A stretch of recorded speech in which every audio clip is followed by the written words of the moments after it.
हमारे पीछे गेहूं की फसल है और ये गेहूं की DWD 187 वैरायटी है।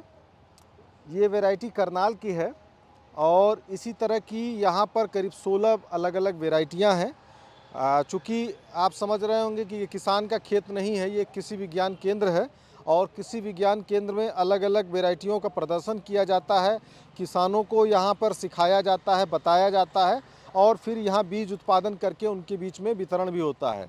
और इन वैरायटियों का यहाँ पर परीक्षण भी ये होता है कि कौन सी वैरायटी कितना उत्पादन देती है, कितने कम पानी में इसको क्या क्या ज़रूरतें होती हैं। तो एक यहाँ पर एक अनुसंधान के माध्यम से एक रिजल्ट भी निकलता है। तो हमारे साथ में केवीके अयोध्या के हेड हैं VP शाही जी।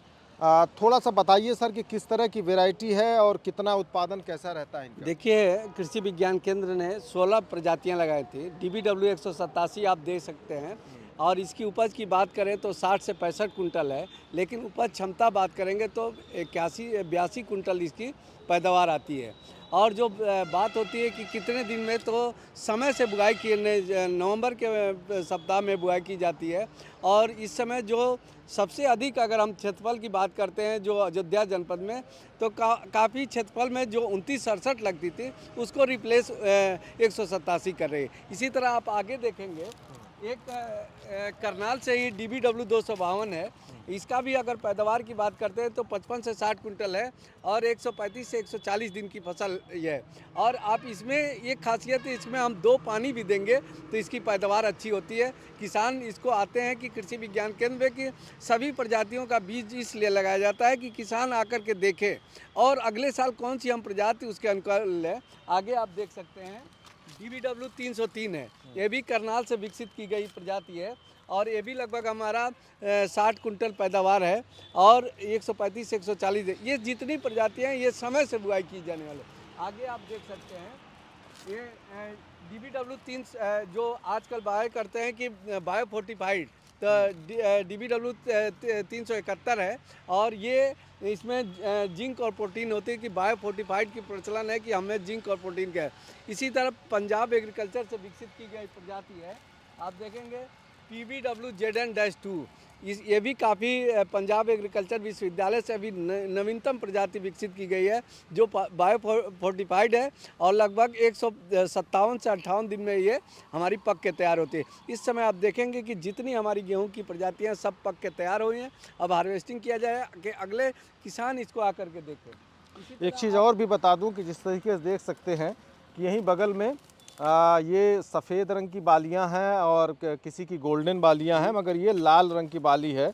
तो लाल रंग की बाली से ये भी समझ सकते हैं कि ये इस प्रजाति का जो गेहूं है वो भी लाल है। तो ये थोड़ा सा लाल होने के साथ में ये जैसे बताया कि डॉक्टर साहब ने कि बायो फोर्टिफाइड है, मतलब इसमें आयरन और जो कुछ मिनरल कंटेंट है वो थोड़ा सा रिच है।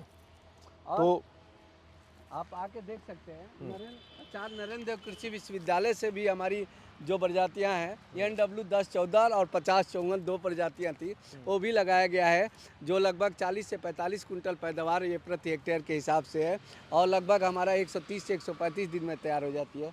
कुछ किसान चूँकि गन्ना की खेती करते हैं तो गन्ने के साथ हम देखते हैं कि हमारी 15 जनवरी तक कौन सी प्रजातियाँ हैं, तो HD 3271 जो 115 से 120 दिन में तैयार हो, वो भी हमारा कृषि विज्ञान केंद्र ने गन्ने के साथ जो पिछेती गन्ने में कौन सी हम प्रजाति लगाएं उसके पास विकल्प नहीं होता है, तो HD 3271 55 से 60 कुंटल उसकी पैदावार है और 115 से 120 दिन में। तो आप देख सकते हैं कि तमाम प्रजातियाँ इसमें हम लोग लगाए हैं कि किसान यहाँ पे आए, देखे और समझे, उसकी जानकारी लें कि हमारे लिए कौन सी। इसी तरह HD 3271 है जो लेट सोइंग में है। इसी तरह आपका समय से बुआई HD 3226 है, HD 3086 है, HD 2967 है। ये तमाम प्रजातियाँ हम लोग कृषि विज्ञान केंद्र में लगा करके और किसानों को समय से बताया जा रहा है। तो ये गेहूं की अलग अलग तरह की वैरायटियां हैं और इन वैरायटियों से आप समझ सकते हैं कि किस तरह की वैरायटी है, कितने कम दिन में तैयार होगी और कितनी सिंचाई की आवश्यकता है। तो ये जानकारी किसानों के लिए बहुत ही ज़रूरी होती है। चूँकि समय बदल रहा है तो ऐसे में किसान भी चाहता है कि हाई यील्ड देने वाली हम वैरायटी को अपने खेत में लगाएं और उनके लिए इस तरह की वैरायटियों का चयन करना यहाँ आसान हो जाता है। तो इसीलिए इस तरह का प्रदर्शन लगाया गया है और किसान लगातार इससे सीख भी रहे हैं और अपने खेतों में अलग अलग नई तरह की वैरायटियों को जगह दे रहे हैं, जिससे कि गेहूं धान का उत्पादन भी लगातार बढ़ रहा है। धर्मेंद्र सिंह, किसान तक, अयोध्या। अगर ये वीडियो आपको पसंद आया है तो इसे लाइक ज़रूर करें। अगर चैनल अभी तक सब्सक्राइब नहीं किया है तो कर लें और नोटिफिकेशन पाने के लिए बेल आइकन भी दबा दें।